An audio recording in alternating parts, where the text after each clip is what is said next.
He said, "Seaman Recruit Gonzalez, where are you from?" And immediately I'm thinking I'm about to relive a scene from that movie, An Officer and a Gentleman.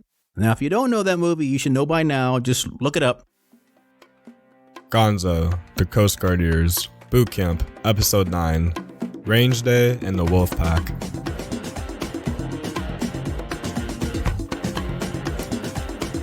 We were finishing up week 6. I don't recall if it was Friday or Saturday, but we were headed for our first break from the boot camp routine on base Liberty. This did entail another inspection, but this time it was being done by the TDO, or the Training Duty Officer, for those of you who may have forgotten. And much to my chagrin, the Training Duty Officer that weekend was the BM1 from the Evening of Hell that I also like to call Fun with Gonzo. We were all standing at attention facing Healy Hall as the BM1 started his inspection before we were dismissed. As he's doing the inspection, he's telling the rules of on-base Liberty and whatnot. I was pretty sure I was in deep shit when he got to me. I was sure he was going to tell me I couldn't go on Liberty. He was in my row, and he wasn't saying much of anything at this point. I think he had finished going over most of the rules. Most of it, which I didn't even hear because, like most of my time in boot camp, I really wasn't paying attention to much.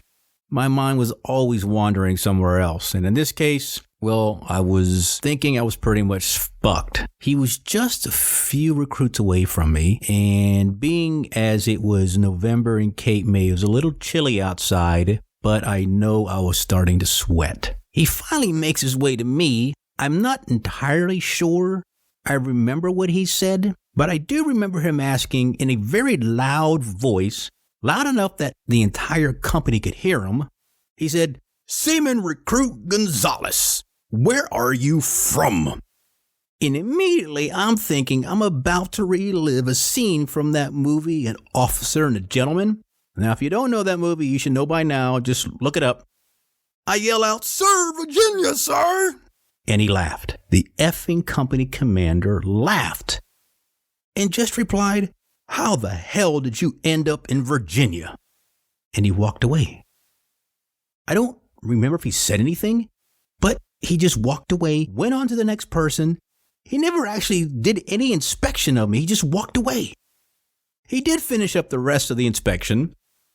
He had a few more rules, reiterating, about how we're supposed to behave, and then we were dismissed. I'm not sure I actually knew what I was going to be doing at this point. I know Bowser, Morrissey, Mr. Nicaragua, and Rafa and I sort of huddled together and just wandered off. A few members of our company actually went over to the base exchange. The base exchange is basically, that sounds a little redundant. But anyway, the base exchange is a place, it's kind of like a little mini department store or maybe a little grocery store or convenience store. It just depends on where you are. You essentially can buy most of what you need at reduced cost because the military personnel really don't get paid all that much. One of the things you can get there, of course, is junk food. So we did buy some junk food. We bought some sodas and stuff like that. Something to, just a break from our routine. We eventually found our way over to like a covered area, like a little pavilion that has some picnic tables. And we just sat there eating our junk food, hanging out, talking about stuff, nothing in particular, just sort of normal, we're almost out of boot camp kind of talk. For all you former Coasties out there or current Coasties who are at Cape May, you kind of know what I'm talking about. So clearly it was not actually an exciting conversation. Although there was one little nugget of conversation that ended up being sort of interesting. One of the female recruits in our company, she was actually our company yeoman. I had no idea what a yeoman was, but basically she handled a bunch of the company administrative stuff. She was also the person that would tally up at the end of the day who had how many demerits and who was going to IT that night. I mean, by this point, we had gotten to know each other pretty well, or she at least knew who I was, because she saw me just about every night, checking in, telling her I was heading to IT. So this yeoman, or recruit yeoman, she found me along with the rest of the gang on the picnic tables and wanted to tell me what had happened just before the BM1 came out to do the inspection. You see, she had been up on the second floor and overheard a conversation between the BM1 and our company commander. The conversation, as you can imagine, was about me. And it went kind of like this. She said the BM1 wanted to know if he should get in my face and give me shit or something to that effect. Apparently, our company commander told him that I was in fact a good recruit. I just messed up and I didn't need any additional attention. You know, it was good to know that my company commander didn't have it out for me any longer. It was still kind of crappy, though, that other CCs were at least considering making my remaining week and a half or 2 weeks in boot camp miserable. But I was happy in general to hear that things were a little better than they were before. It was also nice to talk to her, because if I remember correctly, she was pretty cute. Yeah, she was cute. We didn't actually talk much at all. I mean, we hardly ever talked. That was the longest conversation we had ever had. And like everybody else, I don't remember her name, but she was the bearer of good news. The next week in boot camp is where things started to get super easy and serious all at the same time. We were told we would be graduating from boot camp a few days early. Graduation is normally on a Friday, but we would be graduating on a Wednesday because the next day was Thanksgiving. I'll admit, that was really a great gesture on the part of the boot camp peeps in charge. We still had a few things to accomplish. A few last runs at medical and dental, going to the range and whatnot. I think it was 2 days at the range for us. During week 7, a few things happened. I'm pretty sure that they happened the very last part of week 7, just before our off-base liberty. First off, to the range. The first day at the range was M16 day. We were given a crazy amount of safety instructions and told about all the horrible things that would happen to us if we failed to follow the safety rules and if we didn't follow the instructions that were given by, well, the range instructors. At this point in my life, I had hardly ever fired a weapon, much less an M16. I mean, I did fire a shoulder weapon a few times, courtesy of a friend of mine that I've known since like elementary school. We would go squirrel hunting together. Some days we would just go shooting in the woods when hunting just didn't seem like it was something we wanted to do that day. So yeah, that was about it. Not a lot of exposure, but it was something. I mean, something was better than nothing, right? Although shooting an M16 was a whole different thing.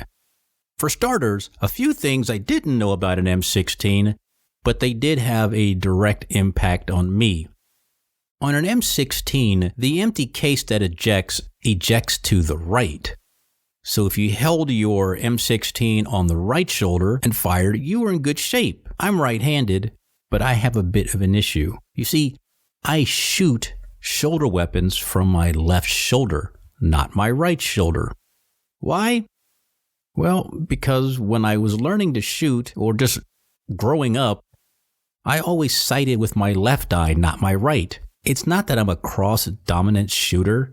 I just don't know how to close my left eye and keep the right eye open. So I'm not sure how that classifies me as far as, eye dominance problem, but clearly I have a problem.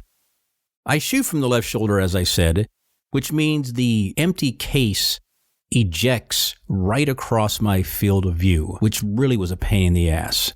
So they stuck me and the other left-hand shooters at the end of the firing line, away from everybody else, all the right-handed shooters, because we were weird. And if all that wasn't bad enough, they would take the shoulder strap from that M16 and they would place it over your forearm, up your bicep, and into your armpit on your non-shooting arm. So they would put it on my right arm, up into my right armpit. So they made a loop out of the strap, of that shoulder strap, and they slid it up there. So when you were in the prone position, and basically I mean lying down and pointing your weapon downrange, you would use your opposite arm, in this case my right arm, as a stabilizer as you shot. The problem with all this mess is that it wasn't clear what they were trying to do or what the goal was behind doing that. So while I was shooting, I was basically fighting the whole feeling because it just felt really horrible and weird. So I wasn't actually able to take advantage of the whole situation. And by situation, I mean my whole fucking arm went numb. Apparently, that was supposed to happen. But these rocket scientists didn't bother to tell anyone that. We were just told to stop complaining and just shoot. If I'm being honest here, there was a whole shit ton of arrogance and elitism within the range instructor group. I'm pretty sure most of them were gunner's mates, if not all of them were gunner's mates. Let's face it, they were all gun nuts. I don't mean that this was a derogatory thing about them. They did love their guns. Although, these gunner's mates were a sorry fucking lot. Or one might refer to them as a bunch of dankish, dog-hearted clotpoles. However, they were kind enough to give us hearing protection and shooting glasses. They did do lots of yelling. I mean, I suppose that made sense because we had these big-ass things on our head covering our ears, so I guess yelling was what you had to do to talk to us. The range instructors would come by and attempt to sight in our sights of our M16s, but since I didn't know what they were actually trying to accomplish, I totally sucked at it. I could still not shoot straight or very straight. I did wind up qualifying. I was pretty impressed by that. I got marksman. Woohoo! Marksman sounded kind of cool, great in fact, until I learned that there were 2 levels above me, or above that. Sharpshooter and expert. I wasn't a sharpshooter. I wasn't an expert. I was a marksman. But that was awesome. At least for me, it was awesome. I feel like the day we qualified on M16, it might have been a Thursday. And a few things unexpected happened that entire day and the next day. After M16 day, I recall having to go to medical, or actually that day, the day we finished up our M16 qualification, I had to go to medical, or could have been dental. Now that I think about it, I'm pretty sure it was dental. I don't know why I went by myself, but I went by myself. I kind of sort of vaguely recall that I went in for a checkup and they told me I had a cavity that needed filling. So apparently I wasn't brushing all that well in boot camp because they didn't say anything about a cavity when I had first gotten there, which was like 7 weeks ago. Speaking of which, until recently, every dentist that I'd ever been to had the worst teeth and breath. I mean, I was really happy when they started wearing those doctor's masks over their face. I'm sure there was some real health reason for doing that, but I don't care what that reason is really. I just don't have to see those rotten-ass teeth on my dentist. And besides, why the hell do dentists and dental hygienists try to actually have real conversations with you when they know you can't actually respond? I mean, they've got their hands in your mouth. I'm sure this is some sort of twisted joke. I just don't like being on the receiving end of that joke. Anyway, they told me I needed to come back to get that cavity filled the next day, which was fine by me. In the previous episode, I mentioned that I saw Chief Clicks at IT again, but I wasn't attending IT itself. As a matter of fact, all of Victor Company marched right past all the other recruits that were there in Cape May at the time. I can only guess as to the real reason they were all out there, but I had it on good authority. I was the cause for all of it. And it all started when I left dental that morning. When you're in groups of less than 3 in Coast Guard boot camp and you're a recruit, you're required to run everywhere you go. And running from dental back to the barracks was no exception to this rule. I had just spent the last 2 or 3 weeks at IT every night, and for the most part, I was a law-abiding recruit. To refresh your memories, there were a total of 3 barracks, or at least 3 that I was aware of in Coast Guard boot camp. There were 2 barracks on one side of the parade field, and 1 standalone on the opposite side of the parade field, directly across from Healy Hall. I don't remember the name of it, but it was where the Coast Guard Honor Guard recruits were. So I'll just refer to it as the Honor Hall. Next to Healy Hall was Monroe Hall. That's where the white belts and the black belts were all shacked up, and I think some other recent boot camp graduates that were there at the training center for some other reason. Also, between Monroe Hall and Healy Hall, there was an alleyway that had 2 separate trailers. Those trailers were used for classrooms. As a recruit, you were never allowed to go between the buildings unless you were with your company and you were attending class in one of the trailers. This place was pretty much a no man's land for recruits. Which brings me back to my run from dental, back to Healy Hall. The dental building was across the street from Healy Hall, The back of Healy Hall actually faced that street. For a recruit to get back to Healy Hall from dental, you needed to run across the street to the sidewalk on the other side, then make a right to run down the sidewalk to the next street, and then turn left to run along the side of Healy Hall and eventually turn left to get to the front of the building. That was the official route for a recruit. That was the route you were ordered to take. As I ran across the road from dental and made the right once I reached the sidewalk, I looked down the sidewalk and immediately became, panic-stricken. At the end of the sidewalk, coming around the side of Healy Hall, were three company commanders. Or at least that's what I thought they were. One of the things that recruits talked about amongst ourselves was the dread we all shared about running into a wolf pack. A wolf pack was essentially 3 or more company commanders. Now, I didn't want to end up being wolf prey or wolf food. So, you didn't want to get caught by a wolf pack. And with IT still fresh in my head and the cranking I had endured at the hands of 3 company commanders before, I wasn't anxious to do it again. So, I did the unimaginable. In mid-run, I did a 180 and ran in the opposite direction. I'm sure I'd look like a cartoon character at that particular moment. I wouldn't even be surprised if I had left a cloud of dust or smoke behind me as I ran from the wolf pack. As quickly as I turned to run away, I could hear someone shouting behind me. I couldn't understand what they were saying, but I knew what they wanted. They wanted fresh meat, and I wasn't going to give them the satisfaction. I wasn't a deer caught in headlights. No, not at all. I was a deer that saw the light and said, fuck that, and ran. But I still had to get back to Healy Hall. Only way to do that and avoid the company commanders was to cut through no man's land. Yeah, it was another stupid, risky move, but at this point I was committed. I couldn't turn back. I ran, I turned right, in between Monroe Hall and Healy Hall, moving like the Roadrunner, or more likely like Wile E. Coyote.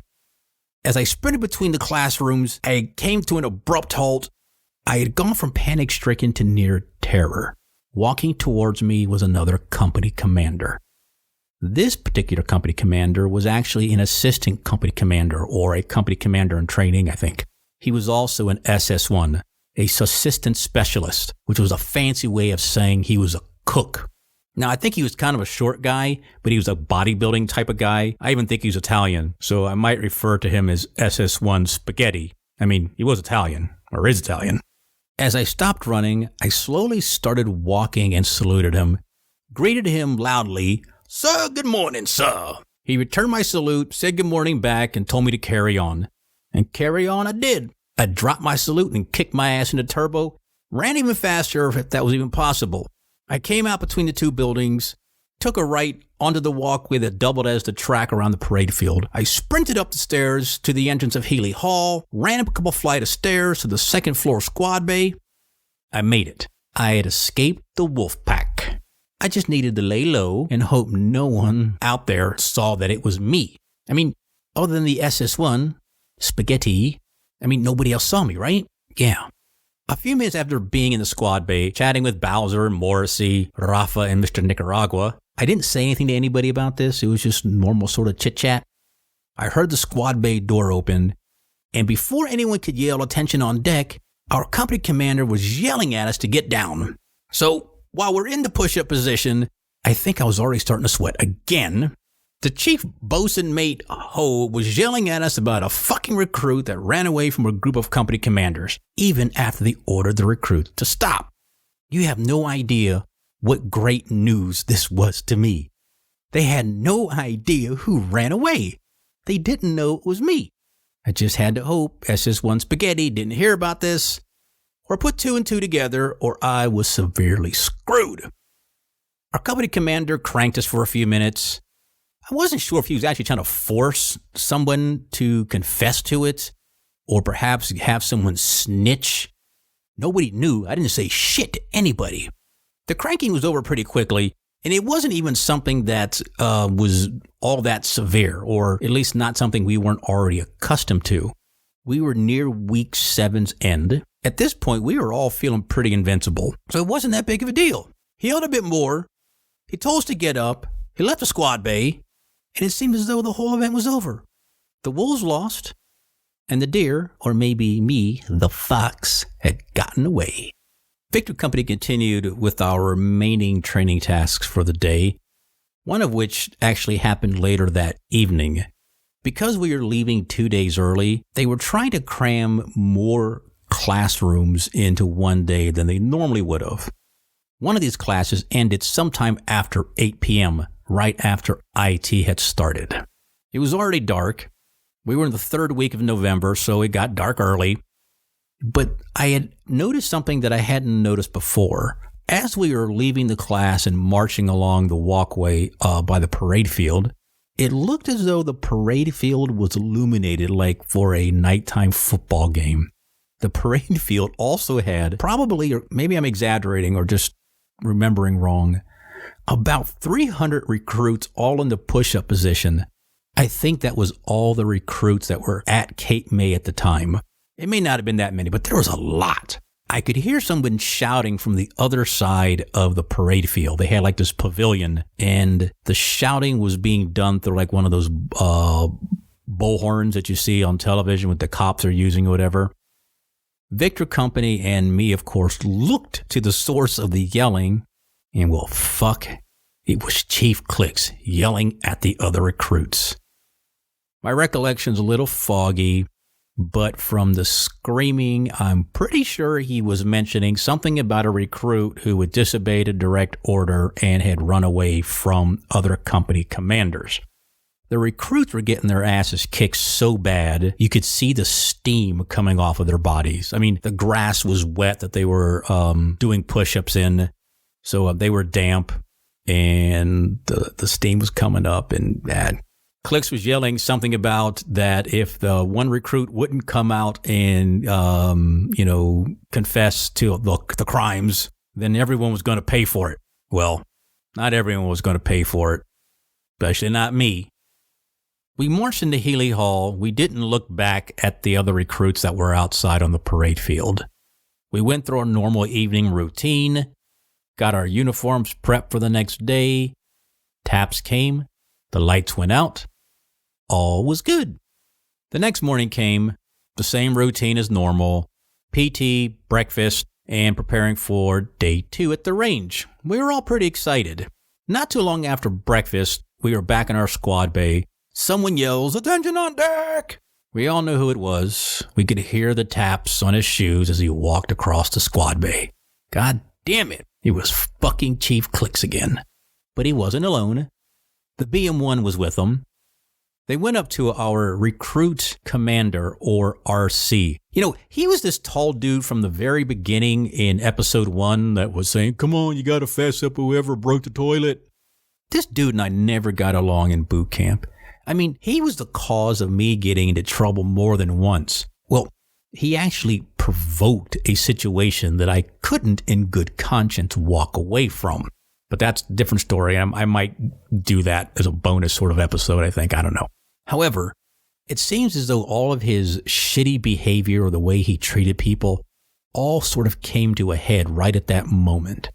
The BM1 and Chief Clicks were interrogating him as to why Victor Company had not gone out and joined the fun last night. Our RC went back and forth with him for a while, and I really think the company commanders were deliberately backing him into a corner. They were asking questions, making accusations, and before you knew it, I think he just got stupid and said something to them, because the next thing you know, they're yelling at him to get down in a push-up position. They cranked his ass while the rest of us watched.